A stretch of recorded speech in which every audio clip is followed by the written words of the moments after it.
Hi guys, I'm Alex. It's interesting. I feel like his endpoint on emails, I kind of get to a similar point in my talk, but I feel like mine's a little bit hacking together with paper clips and string.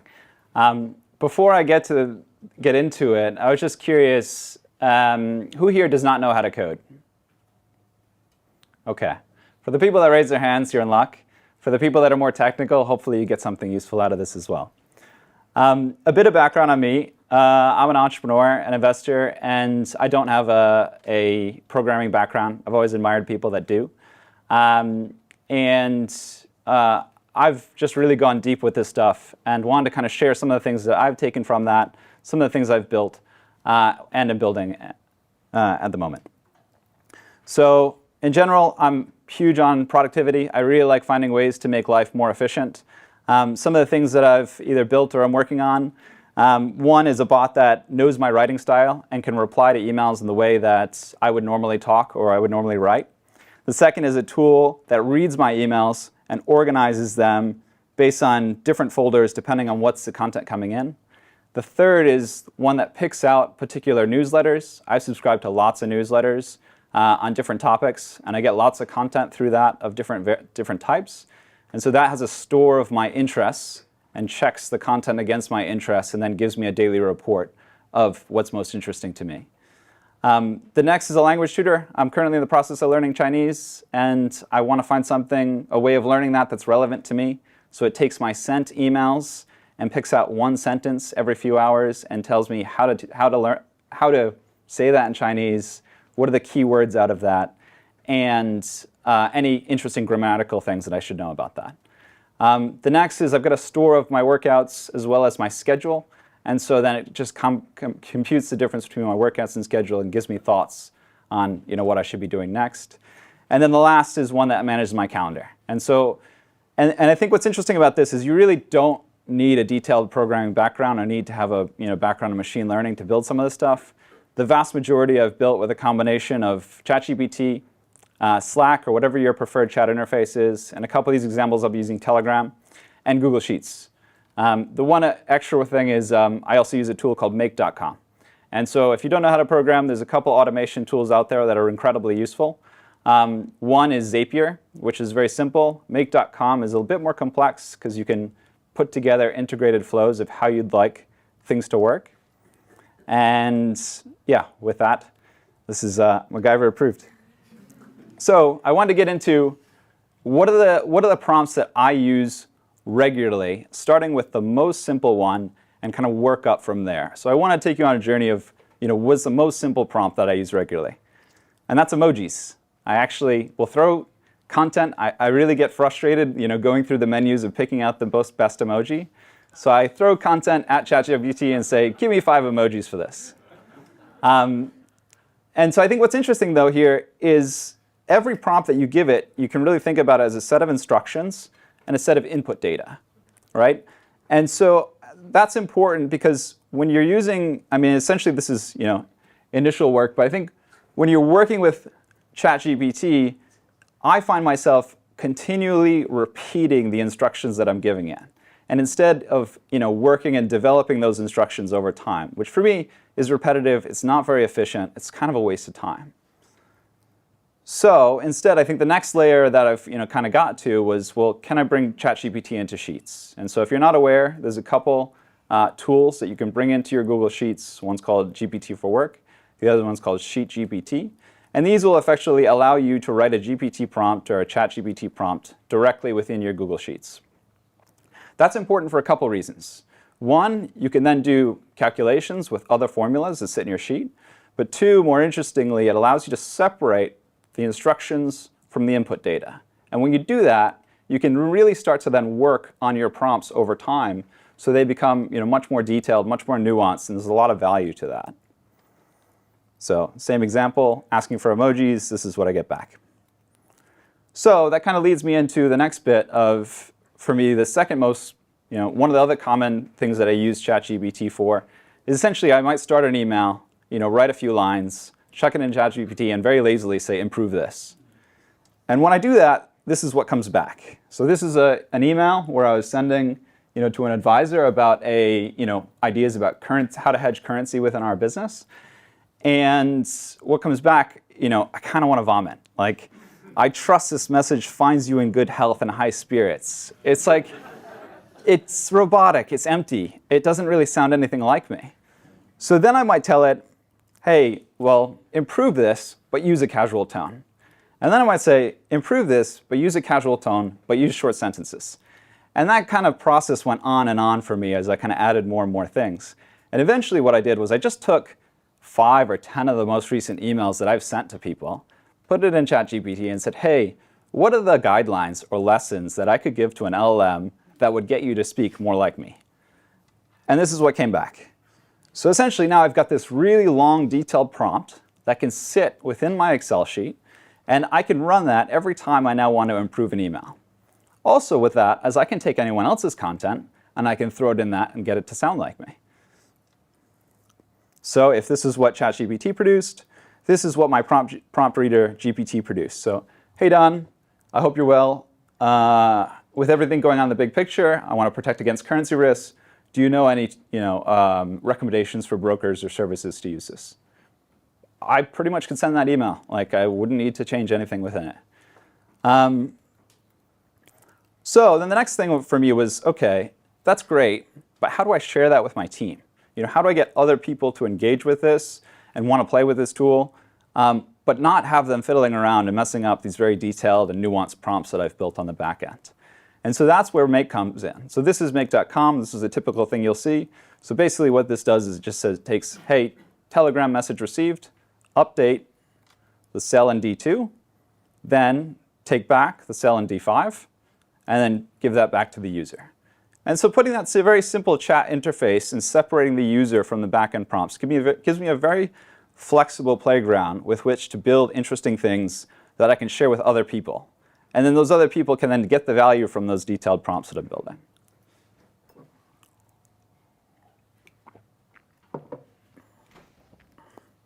So in the case of the emojis, I've got a Telegram bot that I write stuff to it, and it returns emojis immediately. Same thing in the case of the prompt writer. But I think what's interesting is it's really about the structure of essentially what this is, which is chat in some set of database, some stored data and nuance about instructions I want to give it. And that can actually be a range of different things. So then I started thinking about, well, email. Okay, instead of just having someone prompt this and something come into it, why couldn't just every email just go into a particular prompt, update a sheet, and then come back? And couldn't that just, instead of just checking my guidelines, could it also check my guidelines for how I'd like my calendar to be managed? Could it also check what's on my calendar if I just synced up my calendar separately within Google Sheets? And the answer to that is yes, which I'll get into in a few minutes.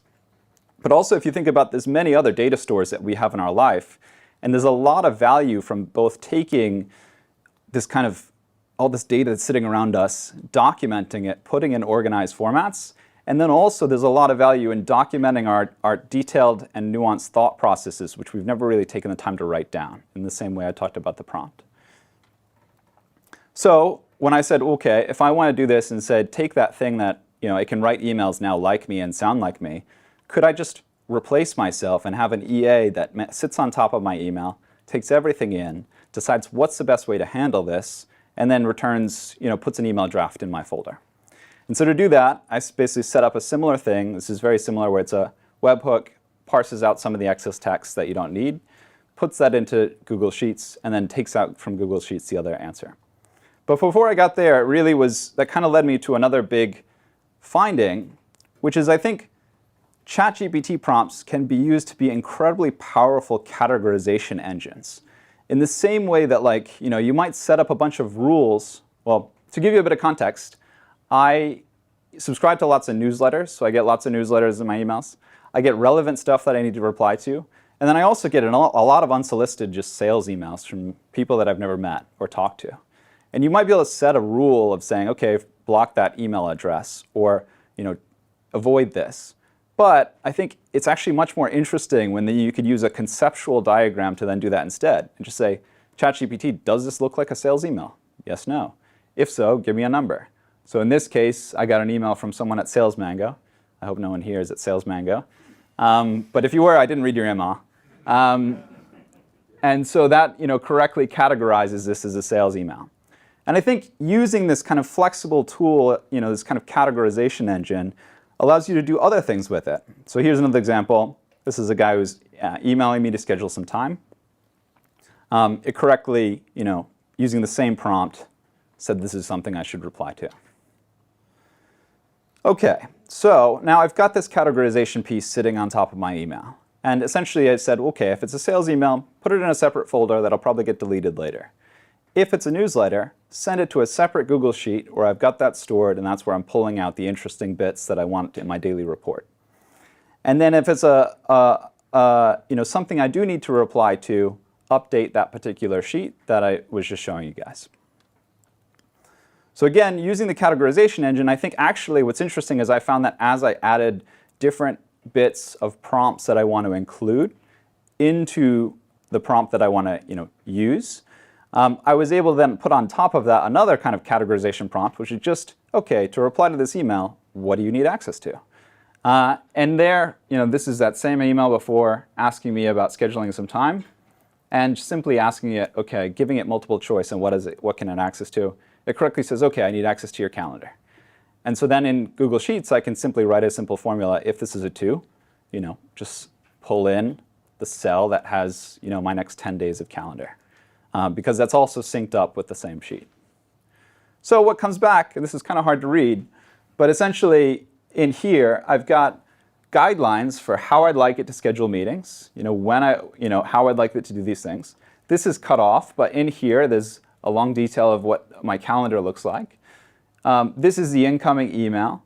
And essentially, I'm asking it to filter this using a couple things. So 1, using my calendar guidelines. 2, not conflicting with the calendar, anything in my calendar. And then 3, to draft a reply that uses, again, the detailed prompt writing guidelines that can at least communicate in the way that I would communicate. And ultimately, what comes back is basically an email that I think is pretty acceptable to just send. And so for me, that then sits into my Gmail drafts. And I get a Telegram message saying, hey, I've prepped a draft response for you to send out. And then I can go in, take a look. Does it make sense? Should I send it? Yes, no. I think that's kind of interesting because as you kind of get through this and kind of keep building with it, you're like, wow, actually, it might be tedious and complex to do this one time. But if I've done it once and continue to tweak it and manage it, I'm going to quickly get to a point where I don't ever have to touch my emails. And that's all not without necessarily using some of the more complex systems that Paul was showing us. So in total, I think this is kind of where it leads us. But I think what's important is I think a lot of the hype in the current AI market is thinking about ChatGPT or language models as these kind of all-seeing, all-knowing things that if I just ask it the right question, I'll get the thing back. And I think that's the wrong way to think about it. I think instead, you have to think about it as a very flexible and malleable puzzle piece that fits within much larger systems that you can use for things like categorization, that you can use for things like coming up with the prompts. And so coming back to what I built, I'm just finding a lot of value with that and kind of wanted to share some of the learnings out of it. Which is why Andrej Karpathy said the hottest new programming language is effectively English, because the amazing part about it is you don't need to be super technical to build some of these systems. At least at an initial phase. If you want to go to production, sure, you can talk to somebody to work with that and scale it. So that's my talk. And happy to take any questions. I'm asking the question of how you manage to interface to the calendar. I think does Make have a particular kind of connection to your Google Calendar that allowed you to in a sense, structure the data in such that you were able to then make the decisions in terms of the routing. So I wanted to understand a little bit about how you actually managed to compile your calendar entries in a particular day that you then possibly use that as a prompt. Just to talk about that. Yeah. Alex, can you repeat the question, please? Sorry. So the question was, am I using a calendar API or something like that? How do I get what's in my calendar into Google Sheets? And it's a good question, because I think that gets to what is Zapier and Make.com, what do they do?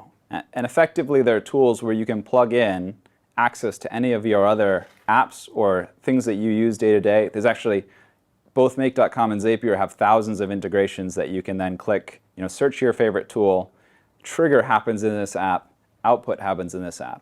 So in that case, all I'm doing is I'm running a daily thing that basically says, okay, in the morning, pull in my next 10 days of calendar and replace the existing cells that are in there. So just essentially show a sheet of line by line what's the calendar, each event entry as another cell. And then I have one formula that just pulls that all into one cell, and then that gets fed into the prompt. So yeah, thank you very much. You are technical and you can code. I'm just telling you that. That's very impressive. But I was wondering if you considered the cybersecurity aspect, because I'm not an expert on that, but if I could just send you an email with malicious prompting that would be automatically passed through the system and break it and or exploit it. Yeah, it's a very valid point. Which is why this is not on hard mode, this is on easy mode. There are issues with it. I wouldn't recommend going into production with it, but if you want to play around and you don't have a technical background, it's a nice place to play. So yeah, I agree, there are some issues with it. But I guess the other question would be, what things could you email me that, I guess that's actually a good question. You probably could get something out of it. Yeah. Unrelated question, what's your email address?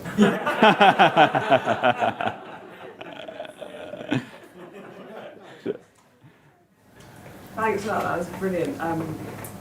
How do you see things playing out? Because LLMs have got so much attention from an investment point of view, but it really seems like the interpretation of, the piecing together of things and making it work for individuals and enterprises, the big opportunity here. How do you see investment in the next 5 years looking for this whole area?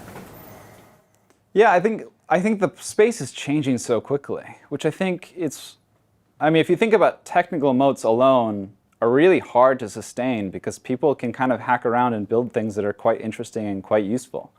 There's actually some really interesting posts out there, but I think the key, there's a couple keys. I think I'm not building production level things to sell to people, but I think for those that are, if you can incorporate data in some way and deliver an increasingly personalized experience to the user experience, I think there's a lot of value and you can probably build some sort of moat with that.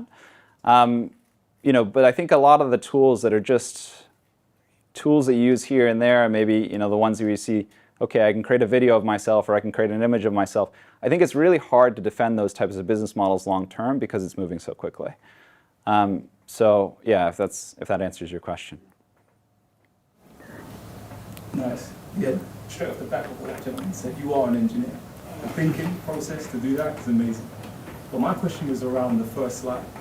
You mentioned, I think, winners somehow winning repeatedly. Systems. Yeah. So my question is, how has this made you win? And what's kind of the efficacy of your system? Are you more productive? Are you gymming much better?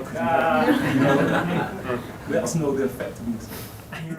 It's had... Don't forget to repeat the question. Oh yeah, sorry. Question being, what is the real impact on your life and how has it made a difference?